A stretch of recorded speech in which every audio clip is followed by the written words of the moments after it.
Hello everyone. Astro Shri अनंता पर मैं astrologer ममता आप सभी का स्वागत करती हूँ। जय माँ दुर्गा। आज हम बात करेंगे कुंडली में जितने तरह के राजयोग बनते हैं उनका आधार जो है वो ग्रहों का संबंध समझने पर ही पता चलता है। इसीलिए हमें ग्रहों का संबंध समझना है। इसके बगैर हम सही से राजयोग के बारे में पता नहीं कर सकते हैं कि हमारे कुंडली में किस तरह का राजयोग बन रहा है। लगभग बहुत सारे राजयोग जो है इन संबंध को समझने से हमें पता चल जाता है कि हमारे कुंडली में कितने तरह के राजयोग बन रहे हैं। तो इसे ग्रह संबंध बोला जाता है। तो ये 4 प्रकार का होता है। पहला स्थान संबंध या स्थान परिवर्तन या राशि परिवर्तन या परिवर्तन योग। ये पहला योग है। दूसरा है दृष्टि संबंध, तीसरा है युति संबंध और चौथा है स्थान दृष्टि संबंध। तो आज हम बात करेंगे परिवर्तन योग के बारे में या राशि परिवर्तन के बारे में। तो परिवर्तन योग भी 4 प्रकार के होते हैं।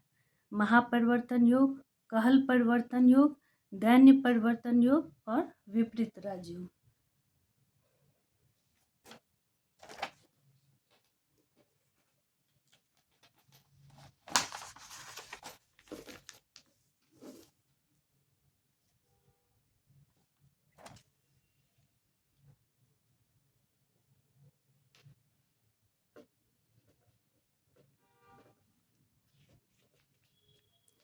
अब हम बात करेंगे, जैसे कि इस कुंडली में देख रहे हैं कि जब भी ग्रह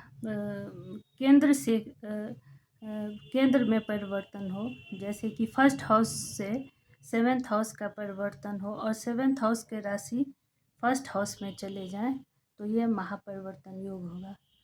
यदि फर्स्ट हाउस के लॉर्ड 4th हाउस में चले जाएं और 4th हाउस के लॉर्ड फर्स्ट हाउस में चले जाएं, तो इसे महापरिवर्तन योग बोला जाएगा। और इसी तरह जैसे फर्स्ट हाउस के लॉर्ड 10th में चले गए या 10th हाउस के लॉर्ड फर्स्ट हाउस में चले गए, ये एक राशि से दूसरे राशि का परिवर्तन हुआ और एक भाव से दूसरे भाव का परिवर्तन हुआ। और सेकंड हाउस से केंद्र का परिवर्तन हुआ और केंद्र से सेकंड हाउस का परिवर्तन हुआ और सेकंड हाउस से 11th हाउस का परिवर्तन होगा और 11th हाउस से सेकंड हाउस का परिवर्तन होगा और केंद्र से त्रिकोण का परिवर्तन होगा और त्रिकोण से केंद्र का परिवर्तन होगा। इतने सारे परिवर्तन जो हैं वो महापरिवर्तन योग में आते हैं। इसमें जैसे कि फर्स्ट हाउस में इसमें जैसे 2 शत्रु राशि हैं, जैसे शनि और चंद्र हैं, तो ये यदि एक जगह युति बनाएंगे तो वो विष योग नाम का योग बनेगा।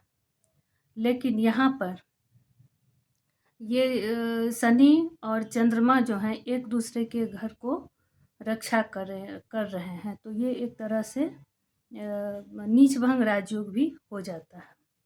जैसे यहाँ पर सूर्य रहते और यहाँ पर शनि है, तो वो भी यदि युति में बैठे रहते तो वो अच्छा योग नहीं होता है। लेकिन परिवर्तन योग में वो एक दूसरे की रक्षा करते हैं। इस तरह से वो नीच भंग राजयोग का भी काम करते हैं और ये महापरिवर्तन योग होता है। और ये कुंडली और जैसे कि फर्स्ट हाउस के लॉर्ड 5th हाउस में चले गए और 5th हाउस के लॉर्ड फर्स्ट हाउस में चले गए, तो इस तरह से इसका मतलब ये भी हुआ कि जब इस व्यक्ति का बच्चा कोई बड़ा पोस्ट पर आएगा तब उसको राजयोग लगेगा और दोनों में एक दूसरे के वो पूरक होंगे।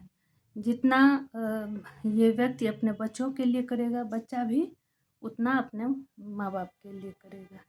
इस तरह से हम देख सकते हैं।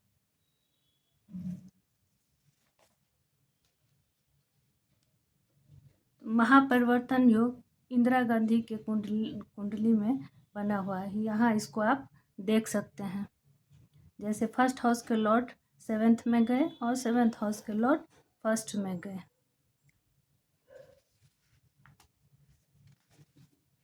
इसके बाद आता है कहल परिवर्तन योग।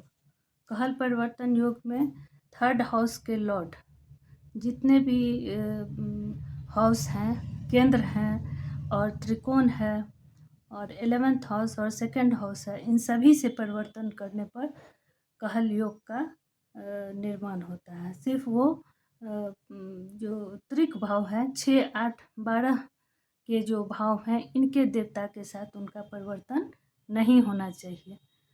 वैसे महापरिवर्तन तो बहुत ही अच्छा योग है, राजयोग से भी बढ़कर वो योग होता है, लेकिन कहल परिवर्तन भी मध्यम स्तर का परिवर्तन है। यहाँ पर परिश्रम करने के बाद राजयोग प्राप्त होता है, लेकिन ये भी अच्छा ही है, लेकिन महापरिवर्तन से थोड़ा सा कम है।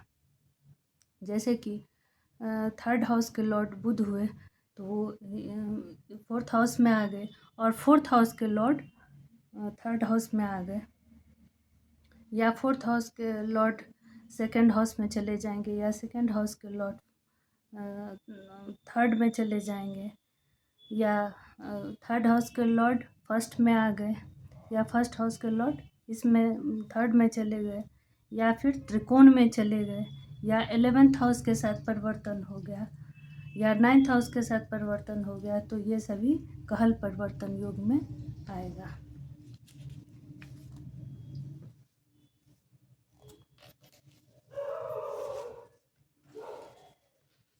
इसके बाद आता है दैन्य परिवर्तन योग। तो जब भी केंद्र का संबंध 6, 8, 12 भाव से होगा, यानी 1st हाउस के लॉर्ड यदि 12 हाउस में चले गए, 1st हाउस के लॉर्ड मंगल हुए, वो 12 हाउस में चले गए, और 12 हाउस के देवता गुरु बने तो गुरु 1st हाउस में आ गए, तो ये दैन्य परिवर्तन योग हो गया।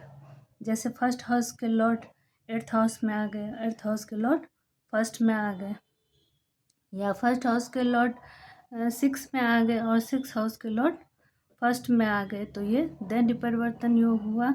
और ये सबसे ही निचले दर्जे का परिवर्तन योग होगा। इसमें ये थोड़ा सा अच्छा योग नहीं बनता है, लेकिन कुंडली में यदि आपके और कहीं राजयोग बन जाए तो ये जो परिवर्तन योग है उसका असर कम हो सकता है, इसलिए घबराने वाली बात नहीं है। अब हम देखेंगे विपरीत राजयोग। तो विपरीत राजयोग में 6, 8, 12 के लॉर्ड यदि इसी भाव में परिवर्तन कर लेते हैं तो ये विपरीत राजयोग होता है। जैसे 12 हाउस के देवता गुरु 8वें भाव में आ गए और 8वें भाव के देवता मंगल 6 हाउस में आ गए, या फिर इनके देवता इसमें आ गए, या इनके देवता इसमें आ गए। ये सिचुएशन कुछ भी हो सकता है, तो ये विपरीत राजयोग होता है। ये एक तरह से ये भी राजयोग ही है। इसका असर बहुत ही अच्छा होता है। इसमें एक तरह से आप ऐसे समझ सकते हैं कि जिस व्यक्ति का इस तरह से योग बना रहता है तो उसके साथ यदि कुछ खराब होता है तो खराब के बाद उसका स्थिति और